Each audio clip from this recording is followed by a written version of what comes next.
Welcome to the Mangalmurti classes students. आज आपण आपल्या लेक्चरमध्ये सुरुवातीला नॉन फायनाईट वर्ब फॉर्म हे आपण अभ्यासणार आहोत. आता का हे अभ्यासायचे तर आपल्या 10th स्टँडर्डमध्ये म्हणा 9th स्टँडर्डमध्ये म्हणा सुरुवातीला मुळातच फायनाईट आणि इनफायनाईट वर्ड असे दोन प्रकार त्या ठिकाणी पाहायला मिळतात जनरली. त्याचं कारण असं आहे की ज्यावेळेस तुम्हाला एखादं सेंटेन्स बनवायचं असतं किंवा कोणत्याही प्रकारचे त्या ठिकाणी पॅराग्राफ तयार करायचा असतो तर त्या सेंटेन्सेसमध्ये काही वर्ब फॉर्म येतात.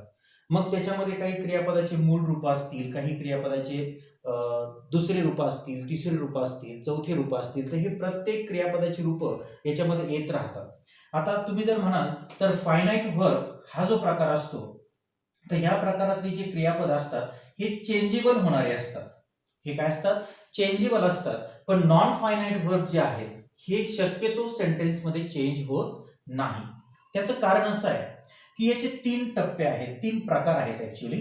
तर याचे 3 प्रकार कोणकोणते आहेत ते आपण आज व्यवस्थित समजून घेणार आहोत. त्यानंतर मग 1 बाय 1 त्या ठिकाणी आपण एक्सप्लेन करणार आहोत.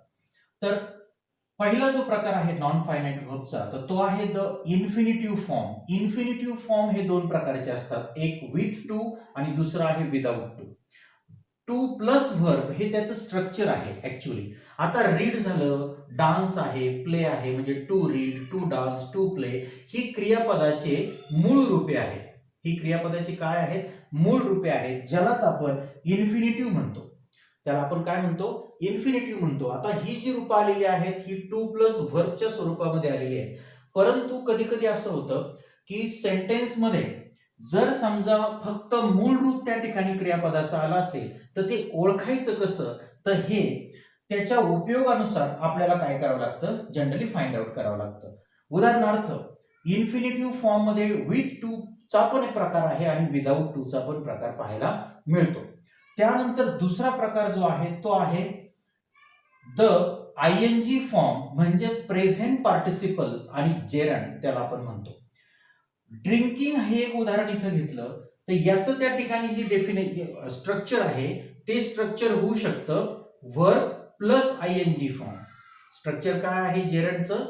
Verb plus I N G form. म्हणजेच आपण इथं ड्रिंकिंग असं जर शब्द घेतला तर तो प्रेझेंट पार्टिसिपलनी आणि जेरंडनी काय करता येतो? वापरता येतो. आता तुम्ही म्हणा सर प्रेझेंट पार्टिसिपल आणि जेरंड याच्यामध्ये काय फरक आहे? तर थोडक्यात सांगतो. प्रेझेंट पार्टिसिपल मध्ये क्रियापदाचे त्या ठिकाणी फंक्शन तयार केलं जातं किंवा क्रियापदाचं फंक्शन दिलं जातं ऍक्च्युली सेंटेन्समध्ये, आणि जेरंड मध्ये नाउनचं काम त्या ठिकाणी क्रियापदाला करावं लागतं. उदाहरणार्थ मी असं म्हटलं की I am reading a novel. I am reading a novel असं एक त्या ठिकाणी एक्झाम्पल घेतलं तर I am reading a novel मध्ये रीडिंग हे क्रियापदाचं काम करतं, बरोबर. परंतु मी जर असं वाक्य घेतलं की reading novel is my hobby, reading novel is my hobby असं जर वाक्य घेतलं तर रीडिंग नॉव्हेल हे नाउनचं काम करतं म्हणून त्याला म्हणायचं जेरंड फॉर्म, बरोबर. आणि प्रेझेंट पार्टिसिपल याचा अर्थ असा होतो की ते क्रियापदाचं काम करतं सेंटेन्समध्ये आणि म्हणून त्याला म्हणायचं प्रेझेंट पार्टिसिपल. मग याच्यामध्ये वर्ब प्लस आयएनजी फॉर्म येतो की जो V4 मध्ये त्या ठिकाणी आपल्याला पाहायला मिळतो. त्यानंतर हा झाला दुसरा प्रकार, कुठला? नॉन फायनाईट वर्बचा. तिसरा प्रकार जो आहे तो आहे पास्ट पार्टिसिपल, ज्यालाच आपण क्रियापदाचं कितवं रूप म्हणतो? तिसरं रूप म्हणतो. क्रियापदाचं कितवं रूप? तिसरं रूप, की जे तिसरं रूप ईडी फॉर्मनी काय होतं? ग्रामरमध्ये प्रेझेंट केलं जातं. किंवा त्याचं असं म्हणणं आहे की form with E D in a regular verbs और in the other ways for the irregular verbs. जे रेग्युलर वर्ब्स असतात त्यांना ईडी प्रत्यय लागतात, परंतु काही आहेत उदाहरणार्थ गो, वेंट आणि गॉन, बरोबर. आता हे 3 रूप आहेत. हे 3 रूप तीनही वेगवेगळे आहेत, बरोबर. परंतु ईडी फॉर्म याला कुठेच लागत नाही, तरी सुद्धा ही 3 रूप काय झाली? तयार झालेली. म्हणजे त्यालाच म्हणायचं रेग्युलर वर्ब आणि दुसऱ्याला म्हणायचं इरेग्युलर वर्ब्स, बरोबर. आता हे तीनही फॉर्म अंडरस्टँड केल्यानंतर जो पहिला त्या ठिकाणी प्रकार आहे इन्फिनिटिव्हचा तो आपल्याला इथे पाहायचा आहे. तर याची डेफिनेशन अशी आहे की क्रियापदाचे जे मूळ रूप आहे हे क्रियापदाचं मूळ रूप जेव्हा तुम्ही आयडेंटिफाय केलं जातं एखाद्या व्यक्तीकडून म्हणा, एखाद्या नंबर्स नुसार म्हणा, त्यालाच आपण इन्फिनिटिव्ह व्हर्ब म्हणतो. उदाहरणार्थ the verb which is not limited by person and number is called the infinitive verb. Not limited त्यांनी इथं म्हटलेलं आहे आपल्याला, अनलिमिटेड.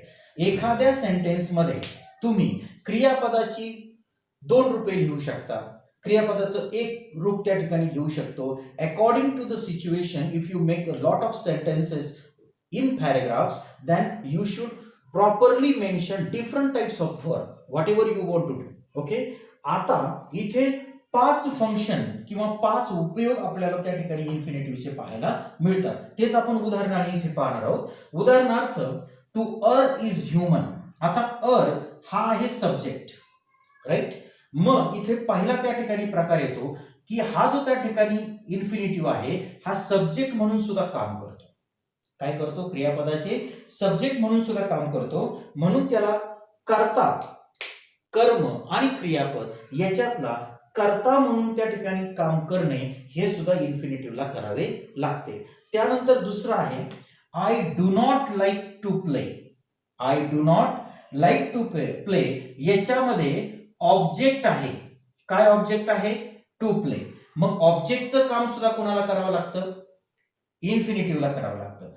पुढे तिसरा त्या ठिकाणी एक्झाम्पलचा प्रकार this is the time to study.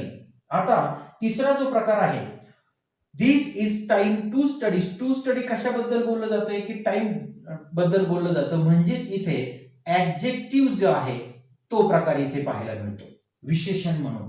मग इन्फिनिटिव्ह जो आहे तो विशेषण म्हणून सुद्धा काम करतो. चौथा त्या ठिकाणी एक्झाम्पल आहे वी ईट टू लिव्ह. आता याच्यामध्ये ऍडव्हर्ब हा प्रकार येतो, म्हणजेच क्रियाविशेषण.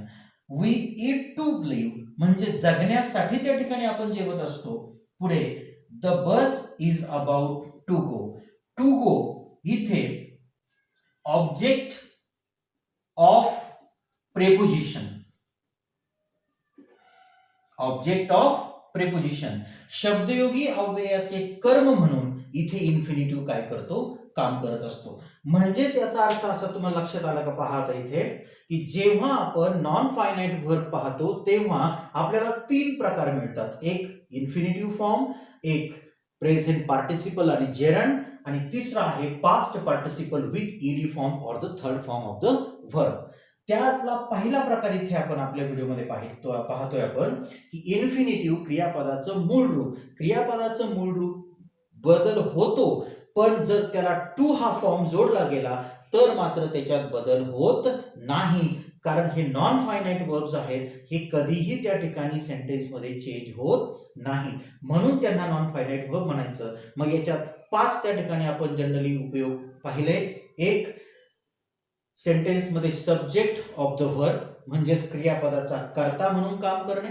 दुसरा आहे I do not like to play, object of the verb क्रियापदाचे कर्म म्हणून काम करणे. तिसरं आहे this is the time to study, adjective of the verb क्रियापदाचे विशेषण म्हणून काम करणे. We eat to live adverb of the verb क्रियापदाचे क्रियाविशेषण म्हणून काम करणे. आणि पाचवा the bus is about to go. To go इथे म्हटलेलं आहे, पण टू गोच्या अगोदर इथे प्रेपोजिशन आल्या कारणामुळे इथे काय तयार झालं? Object of preposition. म्हणजे हे झालं ऑब्जेक्ट आणि हे झालं सब्जेक्ट. प्रेपोजिशनचा त्या ठिकाणी ऑब्जेक्ट म्हणून काम करतो, म्हणून इथं प्रेपोजिशनच्या पुढे काय घेतलं आपण? टू गो असा फॉर्म घेतलेला आहे. आता ह्या व्हिडिओमध्ये तुम्हाला लक्षात आलं असेल की 3 प्रकार आपण पाहिले, त्यातला एक प्रकार तुमच्या समोर एक्सप्लेन करून दिलेला आहे. याच्या पुढच्या व्हिडिओमध्ये आपण द फॉर्म, ज्याला आपण आयएनजी फॉर्म म्हणतो, प्रेझेंट पार्टिसिपल किंवा जेरंड, हे आपण काय करणार आहोत? पाहणार आहोत. ओके.